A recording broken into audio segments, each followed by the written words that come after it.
नमस्कार दर्शकों, स्वागत है आप सभी का हमारे चैनल पर। आज का जो हमारा टॉपिक है दर्शकों, वो बेहद ही इंटरेस्टिंग है, विशेषकर महिलाओं के लिए और पत्नियों के लिए। एक पति को अपनी पत्नी को सेकंड हैंड कहना बहुत भारी पड़ गया। हालांकि देखिए, पति पत्नी के बीच मनमुटाव, विवाद होते रहते हैं और विवाद ज़्यादा बढ़ जाता है तो मामले थाना, पुलिस, कचहरी तक पहुंच जाते हैं। ऐसा ही मामला ये आया और इसमें कोर्ट ने काफ़ी हैवी जुर्माना लगाया पति के ऊपर और शारीरिक, मानसिक इस तरह की प्रताड़ना को लेकर ये आदेश पारित किया गया। तो आगे हम इसमें बताएंगे आपको कि ये मामला पूरा क्या है और कितना जुर्माना पति के ऊपर लगाया गया है। दर्शकों, अगर चैनल पे आप नए हैं तो चैनल को सब्सक्राइब जरूर करें। कानून से संबंधित और देश और दुनिया की जो विशेष बातें हैं उसको हम आप तक पहुंचाते रहेंगे। तो पति पत्नी के बीच अक्सर विवाद होते हैं। विवाद कभी कभी आपसी समझौते से समाप्त भी हो जाते हैं और कभी कभी ऐसा भी होता है कि जब विवाद ज़्यादा बढ़ जाता है तो फिर वो मामला न्यायालय तक पहुंच जाता है। ये जो मामला सामने आया है, बम्बई का मामला है और इसमें 1994 में दोनों लोगों का विवाह हुआ और पति पत्नी के रूप में दोनों रह रहे थे। अब मामला शुरू यहाँ से हुआ कि विवाह के पश्चात ये दोनों लोग नेपाल गए हनीमून के लिए। वहाँ पे किसी बात से नाराज़ होकर जो पति था उसने पत्नी को सेकंड हैंड बोल दिया।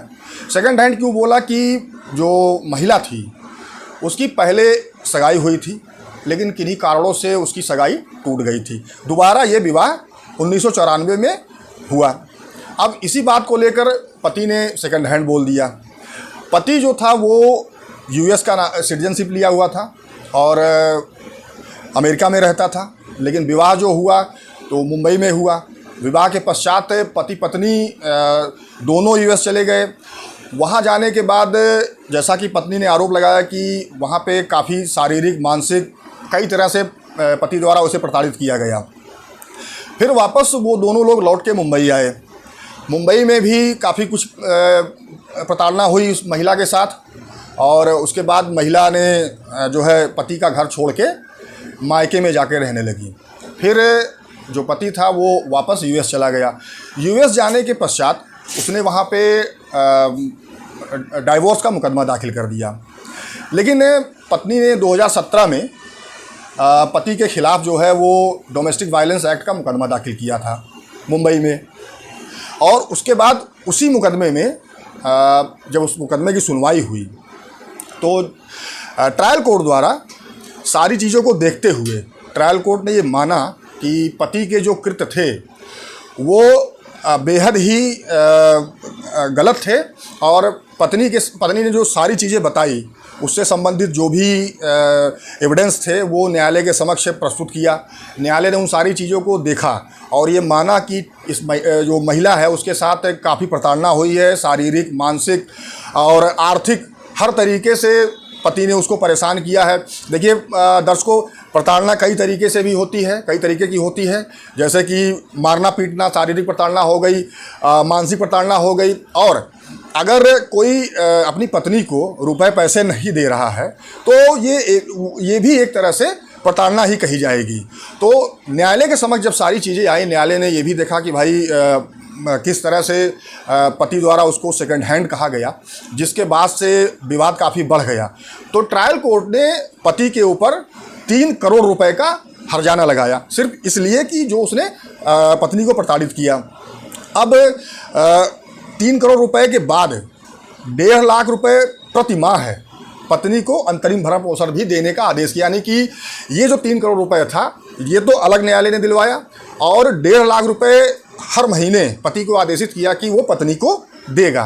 अब पति ने इस पूरे मुकदमे को ऑनरेबल बॉम्बे हाई कोर्ट के समक्ष चैलेंज किया कि भाई ये जो डीवी एक्ट का मुकदमा है ये हमारे ऊपर नहीं बनता है, चूँकि हमारी जो सिटीजनशिप है वो यूएस की है और मैं यूएस में रहता हूँ और मैंने वहाँ डाइवोर्स का मुकदमा दाखिल किया था जिसमें कि डाइवोर्स मिल भी गया है। लेकिन ऑनरेबल बॉम्बे हाई कोर्ट ने सारी चीज़ों को देखा और ये कहा कि भाई यूएस में तो रहते हैं वो ठीक है, पति पत्नी दोनों लोग यूएस गए भी थे, लेकिन वापस बॉम्बे आए और कुछ दिनों तक यहाँ रहे भी। उसके बाद भी जो प्रताड़ना हुई तो जो डीवी एक्ट है, डीवी एक्ट का जो मामला बनता है वो पति के ऊपर बनता है। जहाँ तक पति द्वारा ये बताया गया कि उसने डाइवोर्स ले लिया है, तो डाइवोर्स लेने से पहले ही पत्नी ने यहाँ पे डीवी एक्ट का मुकदमा दाखिल कर रखा था। तो इन सारी चीज़ों को ऑनरेबल बॉम्बे हाई कोर्ट ने देखा और सभी जो पत्नी द्वारा जो एविडेंसेस दाखिल किए गए थे ट्रायल कोर्ट में या ऑनरेबल हाई कोर्ट के समक्ष, उन सारी चीज़ों को ऑनरेबल हाई कोर्ट द्वारा देखा गया। उसके बाद हाई कोर्ट द्वारा ये कहा गया कि नहीं भाई, जो ट्रायल कोर्ट का आदेश है वो बिल्कुल सही है, उसमें कोई भी हस्तक्षेप किया जाना न्यायोचित नहीं होगा। पति ने 1994 से लेके 2017 तक पत्नी का शारीरिक, मानसिक, आर्थिक हर तरीके से उत्पीड़न किया है। तो जो ट्रायल कोर्ट ने आदेश पारित किया है कि 3 करोड़ रुपए हर्जाना और 1.5 लाख रुपए प्रतिमाह है अंतरिम भरण पोषण देने का आदेश जो किया है वो आदेश बिल्कुल सही है और उसमें कोई भी हस्तक्षेप किया जाना उचित नहीं है। तो दर्शकों, ये है पूरा मामला। अब बात ये उठती है कि जो पति पत्नी के झगड़े होते हैं वो अमूमन लगभग हर घरों में होते हैं। बस होता ये है कि कहीं कहीं पे ये होता है कि मामले छोटे स्तर से ही निपट जाते हैं, कहीं कहीं पे होता ये है कि मामले बड़े स्तर तक उठ जाते हैं और वो फिर न्यायालय कचहरी तक पहुंचते हैं। हालांकि इस मामले में जो ये बात हुई कि जो पति ने पत्नी को सेकंड हैंड बोला, ये कहीं भी उचित नहीं है, बिल्कुल अनुचित है। और मान लीजिए कि किसी भी महिला की सगाई अगर टूट गई है तो उसको लेकर कोई भी टिप्पणी करना या ताने मारना ये उचित नहीं है। बाकी तो न्यायालय ने जो आदेश पारित किया है वो ऑनरेबल हाई कोर्ट ने भी उसको सही माना और जो पति की याचिका थी उसको खारिज कर दिया।